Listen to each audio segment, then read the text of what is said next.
Hello mga Mima, friendship kumare and ka-probinsya. So ayan nga, pagkabangon ko nga kaninang umaga, inayos ko muna yung mga dapat kong ayusin, saka ko isiningit ang mag-exercise dahil in-schedule ko nga ang sarili ko na pumunta sa aming pwesto ngayon ay kako baka hindi nga ako makapag-walking mamayang hapon. Minsan nga nakakatamad pero hindi nga pwedeng tamarin dahil nga for the sake of your health yan. Uy, grabe, napakarte mo, may pa-English ka pa. Pagkatapos ko nga nag-exercise at syempre lumabas na nga ako para nga mag-ready ng aking i-vlog at tsadan, tignan nyo naman ang panahon at makulimlim nga at may paambon pa. Buti na nga lang talaga kanyo ay sinigang na salmon ngang nakatoka na aking i-vlog for today's video. Ay tignan nyo naman panahon to, nakisama nga naman.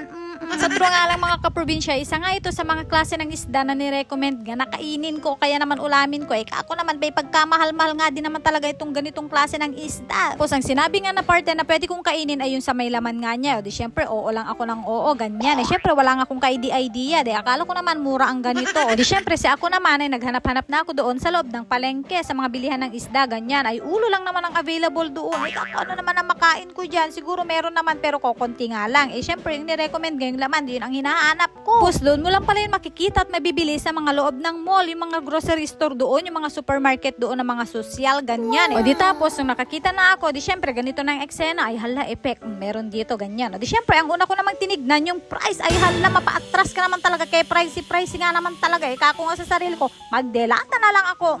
Pero itong pangyayari na to mga kaprobinsya, ay noon pa naman nangyari ito, na-share ko lang. Pero itong niluto ko ngayon mga kaprobinsya, na parte naman ng salmon, ay matagal-tagal na nga naming istak ito. Siguro nabili na namin ito mga 3 months ago doon sa may Santiago, doon sa may bagsakan doon. Pero lang mga kaprobinsya, hindi nga lang siguro namin naluto ito agad, gawa nga nang nakalimutan namin na may ganito na nga kaming nabili dati. Ngayon, syempre nagbilang yung aking tita ng stock namin na longganisa na pang business. Buti na lang nagbilang siya at nakita nga niya ito, kaya sabi niya, ito na lang ang i-vlog ko. O sige, at i-vlog ko na nga lang din kinabukasan, kaya kagabi pa lang ay inilabas ko na nga yan sa freezer para naman matanggal yung pagka-ice niya. Tsaka naawa din naman ako sa pagkatagal-tagal ba naman niyang naikulong sa freezer. Syempre nilalamig na yan, ay kako naman, o sige, pakuluan na kita. Kaya naman, agyaman sa salmon na ito na nagpakita dahil kung wala ka, hindi nga kami makakahigop ng sabaw ngayon, ay sakto pa naman at makulimlim nga ang panahon. Tapos nung luto na nga yung gulay na nilagay ko mga kaprobinsya, ay na-realize ko nga nakukunti nga ito dahil medyo marami-rami nga pala yung salmon.